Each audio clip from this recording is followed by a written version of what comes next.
Hello, माझे नाव प्राची खरवडे आहे। मी इथे रुक्मिणी स्कूलमध्ये जॉब करते। मी तिथे टीचर आहे आणि या रस्त्याने माझं जाणं येणं 2 ते 2.5 वर्षापासून चालू आहे आणि हे रोड बनल्यामुळे आम्हाला खूप जास्त सोयीस्कर होत आहे। याच्या आधी जेव्हा रोड नव्हतं तेव्हा खूप प्रॉब्लेम व्हायचे आम्हाला जायला। इथे खूप खड्डे वगैरे असायचे। पावसाळ्यामध्ये सर्वात जास्त त्रास झाला या सर्व गोष्टींचा आम्हाला, परंतु आता रोड बनल्यामुळे खूप जास्त सोयीस्कर होत आहे।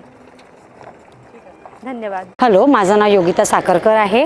इथे हा रोड बनल्यामुळे खूप म्हणजे चांगला झाला आहे, वेळ यायला चांगला झाला आहे। आम्हाला येताना जाताना खूप त्रास व्हायचा इथून आणि पावसाळ्यामध्ये त्रास व्हायचा। आणखी इथे ॲक्सिडेंट व्हायची भीती व्हायची। आम्ही जेव्हा गाडीने यायचो आम्हाला खूप सांभाळून गाडी न्यावी लागत होती। पावसाळ्यामध्ये तर फारच त्रास व्हायचा आणि आता हा रोड बनल्यामुळे आम्हाला ते सोय झालेली आहे की आम्ही येऊ जाऊ शकतो आणि इथल्या रहिवाशांकरिता सुद्धा हा एक चांगला वे झालेला आहे, म्हणजे चांगला मार्ग झालेला आहे।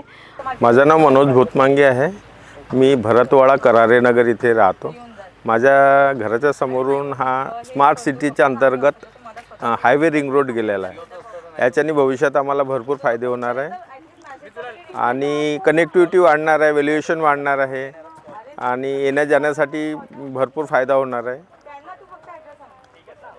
आणि भविष्यात आम्हाला नाही का भविष्यात इथून बसेस वगैरे जे आहे, कनेक्टिव्हिटी वाढल्यामुळे बसेस वगैरे चालू होणार आहे, तर त्याच्यामुळे आम्हाला भविष्यात खूप बराच फायदा होईल। हा रोड राहिला नसता तर भविष्यात आम्हाला मेडिकल किंवा हॉस्पिटलमध्ये जायला किंवा कॉलेजला बसेसला जायला त्रास झाला असता।